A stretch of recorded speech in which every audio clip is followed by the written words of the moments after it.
Let's learn about 3 features of an ostrich.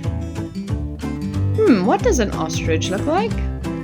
Wow, that's what an ostrich looks like. These birds have large feathers.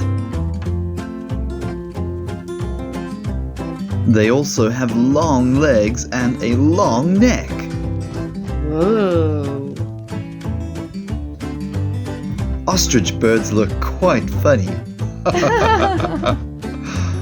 I know, let's read more about them. Ostriches lay large eggs. Wow, look at them run! Ostriches can run very fast and change directions very quickly. Ostriches only have 2 toes, almost like dinosaurs. Ostriches put their heads in the ground because they lay their eggs there to keep them safe from other creatures. They are excellent mothers. Do you know what the colors are of the ostrich? Let's find out together. White, Pink, black, gray.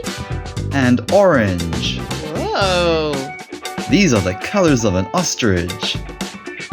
It was so interesting learning about ostriches today. I learned so many new things. Wow, ostriches, don't they just love to eat? And run fast. Look at their wiggly necks. Thank you for watching. Remember to search. Finely skilled Kitties! kitties!